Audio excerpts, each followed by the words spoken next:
Adrenal fatigue can look very different in different people. In some people, it might appear quite mild and have a specific set of symptoms.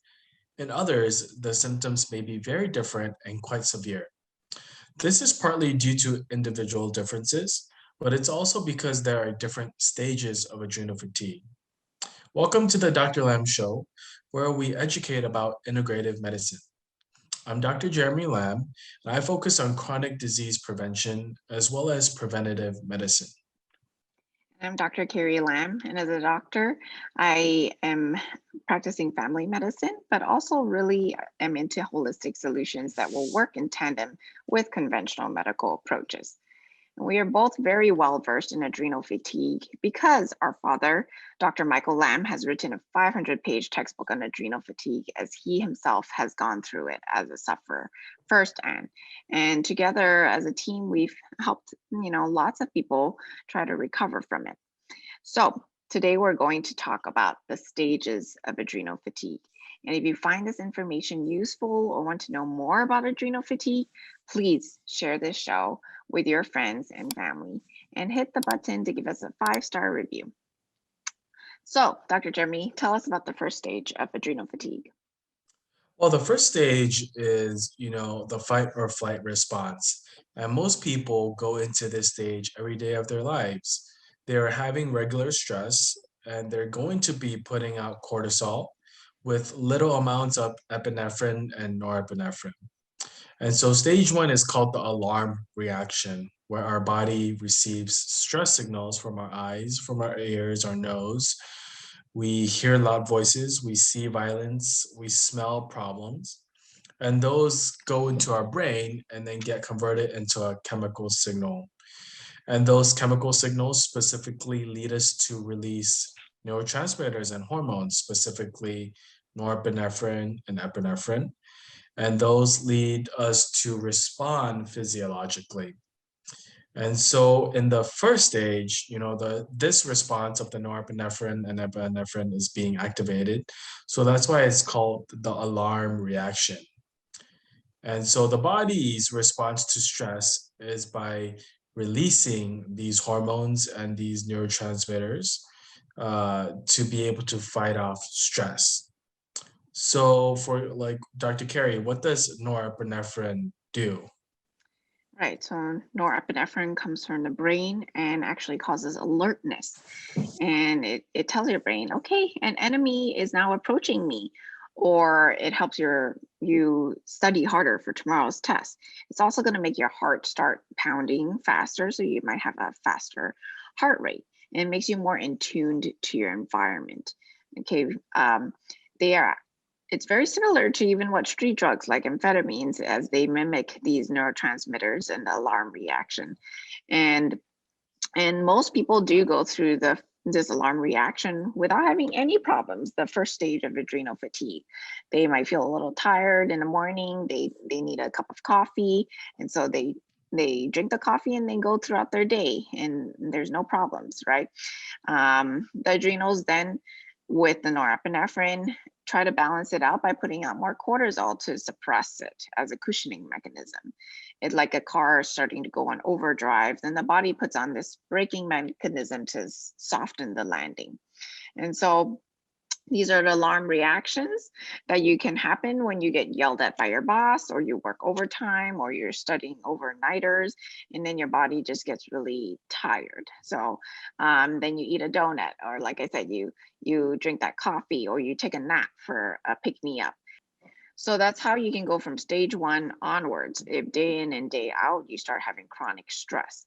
And biochemically, we look at the stress response as neuroendometabolic stress response, which consists of 6 circuits and 12 organ systems in your body, where they all work together biochemically to put out fires that are happening in your body, as you don't know which one's going to come out, but it could be this organ, it could be this organ.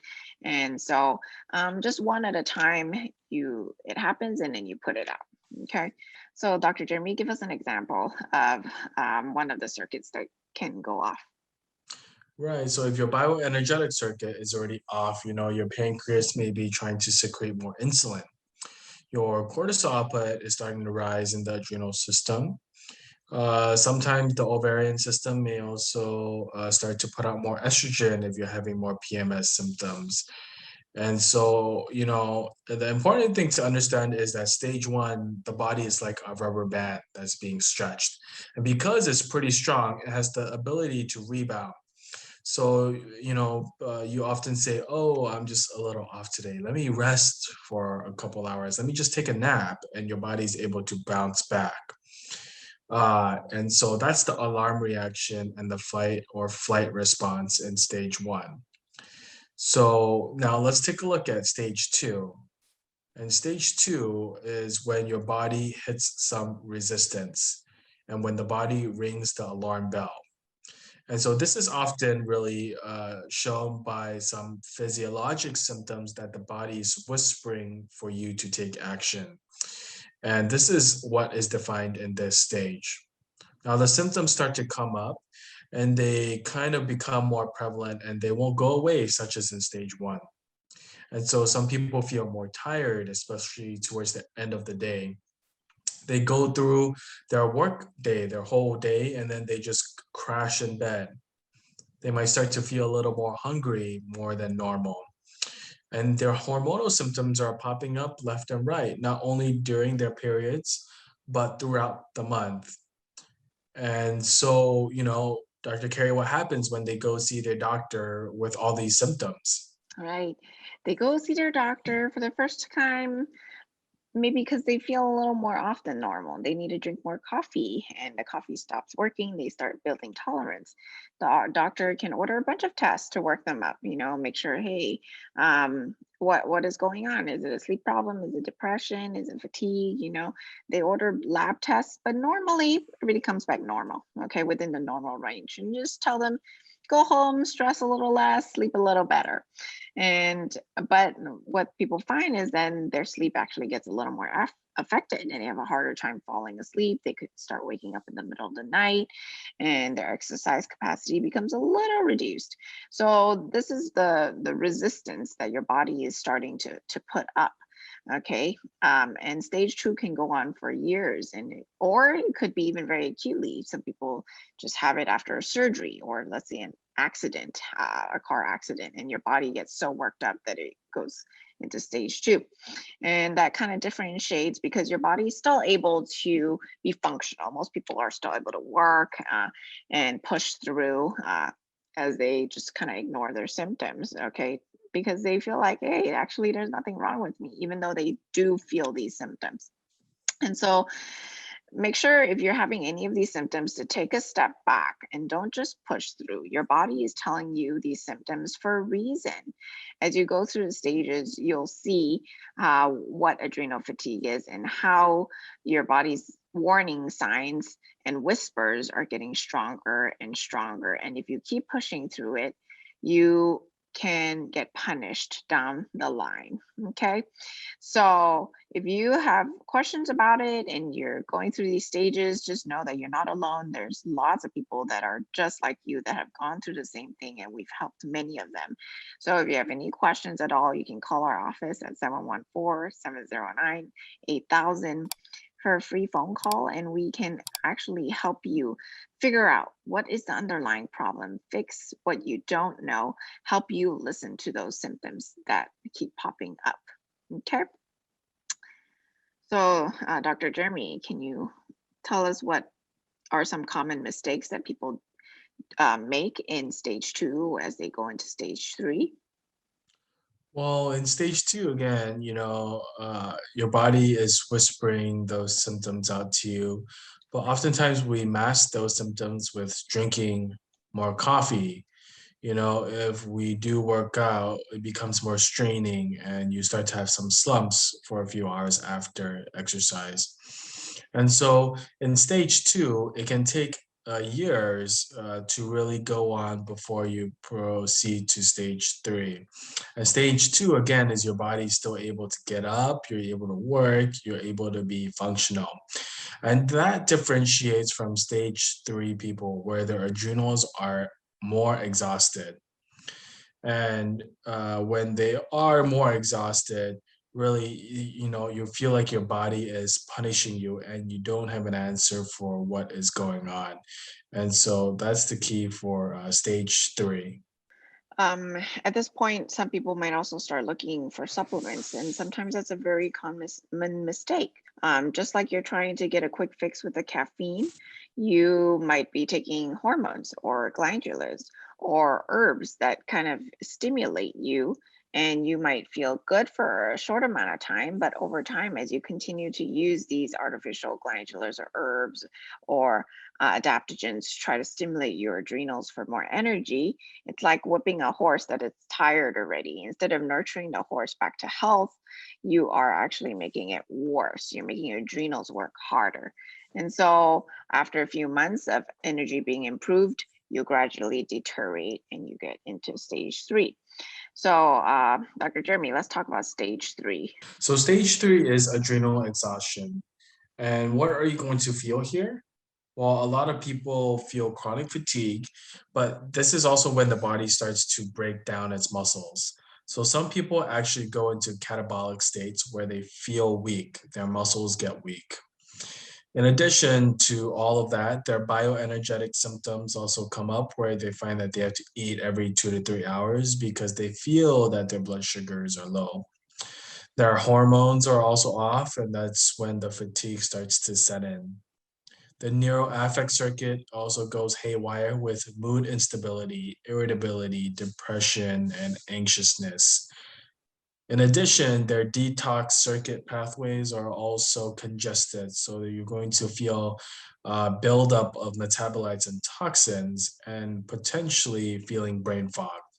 So it seems like everything just is going haywire in the whole neuroendometabolic stress response, right? The six circuits, the 12 systems, every circuit is being affected in different people and maybe not all at once. That's right. And those symptoms can also move from mild to moderate to severe. And when it's severe, it becomes a medical problem.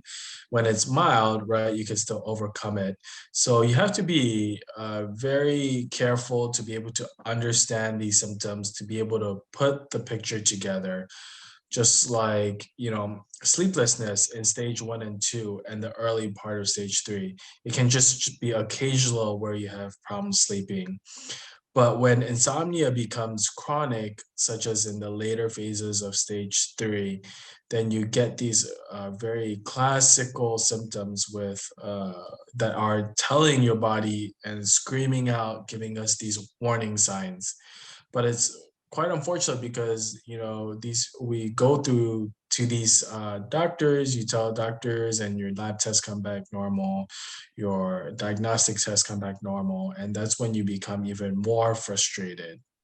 Yeah, so like diagnostics that can come back abnormal sometimes is the thyroid tests, where your thyroid starts to slow down a little because just overall, as your body is stressed, it's going to tell your body, hey, I need to conserve my own energy, and therefore it slows down. Some of your thyroid numbers may come out a little abnormal. Okay, but is that really truly an underlying thyroid problem? And your doctor puts you on thyroid, you might feel better for a few months, and then somehow you feel like your symptoms all come back again: fatigue, hair loss, weight gain, and it's not getting better despite increasing your thyroid medication. And so that's very classic. Or sometimes your hormones are a little off. Doctors might put you on more hormone replacement therapy, but these are all trying to stimulate your adrenals to put out more cortisol to deal with the stress, to deal with the thyroid. And instead of making it better, it actually makes the exhaustion worse over time. So, adrenal exhaustion is your body's loud and clear voice for you to take action. And you should not go and self navigate. If you've been doing so already, make sure you seek professional help. Because if you don't know how to listen to your body's whispers and you don't know how to deal with it, you don't know what dose, what delivery, how much to exercise, what to eat, you can actually overstimulate your adrenals and you can make it worse.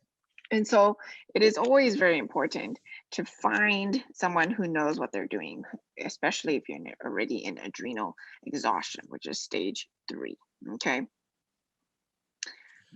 Dr. Jeremy, tell us if your body, do you think the body has a chance of healing by the time it gets to stage 3? Well, your body definitely has its way of healing. Your body has many different mechanisms, and you just have to have the proper nutrition and lifestyle to be able to help the body recover. The body has its built-in mechanisms to be able to heal itself. You just have to give it a chance. And if you don't give it a chance or you don't know what you're doing, then you can actually make things worse. So, it's very important again to be able to listen to what your body is telling you and use the built-in mechanisms to help your body recover. Now, all everything that we've described in adrenal exhaustion is fairly serious, and those symptoms start to feel pretty serious if you're in stage 3 or approaching it. So, adrenal fatigue recovery can be very difficult or complicated, particularly if you can't find a doctor who understands it and knows what is going on in your body.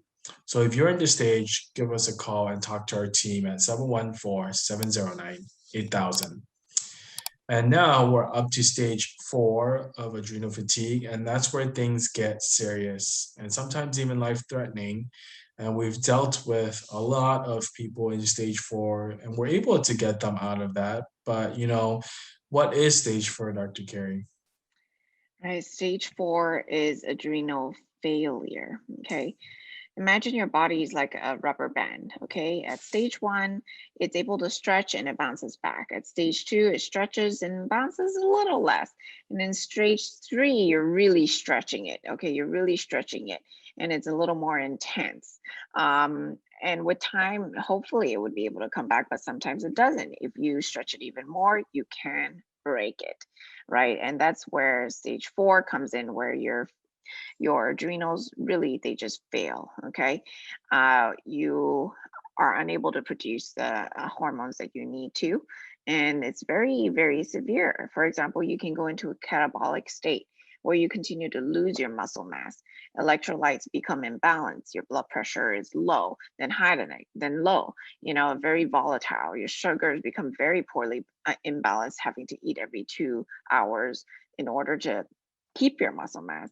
Sleep is so severely disrupted that you cannot get good rest. Some also have postural symptoms where your heart rate can just get triggered by any little thing, going fast and pounding, or arrhythmias or things like that. Clinically, this could look like some form of an Addisonian crisis, Addison's disease, where your body really starts to get to the point where it's crying out for help. It doesn't know what to do. It's in its last drive, and your neuroendometabolic stress response is super dysregulated in all its systems. And so this is definitely a medical situation where you have to go see your doctor and do anything that they can do, whether it's balancing your, electrolytes, making sure that you have a reset, making sure your blood pressure is good. Some also will find themselves in the hospital needing IVs, needing hormones, needing steroids, and the endocrinologist puts them on steroids to try to stabilize the body, as this has become so severe. Okay. Good news is that this happens to very few people. So, Dr. Jeremy, tell us what happens when people start to go see a doctor for help or they end up in the hospital. Well, this is where people are kind of caught in the no man's land, right? Despite extensive workup, heroic measures, things don't necessarily work well. And they become very depressed and lose hope because, from a medical standpoint, nothing can be done. And so by this point, most people are homebound, they're couchbound. Sometimes they need ambulatory help. And sometimes, again, through intensive outpatient or hospital therapies. And this is the stage 4 of adrenal fatigue, which is adrenal failure. So if you think you're in the stage, you have to make sure that you get medical help right away to really stabilize your body and hopefully get your body back into at least stage 3 where things can be handled at a proper pace. And so that's all we have for today on the stages of adrenal fatigue. We've hoped that you found this information useful and it helps you understand your body and what's happening to it. Knowledge is often so powerful, and with this knowledge, we hope that you can turn your fear into empowerment and start taking control of your condition. Thanks for listening, and if you found this show helpful, please like the show and subscribe to our channel so we can keep sharing content with you. See you next time, and remember that we're always here to empower you to take control of your health.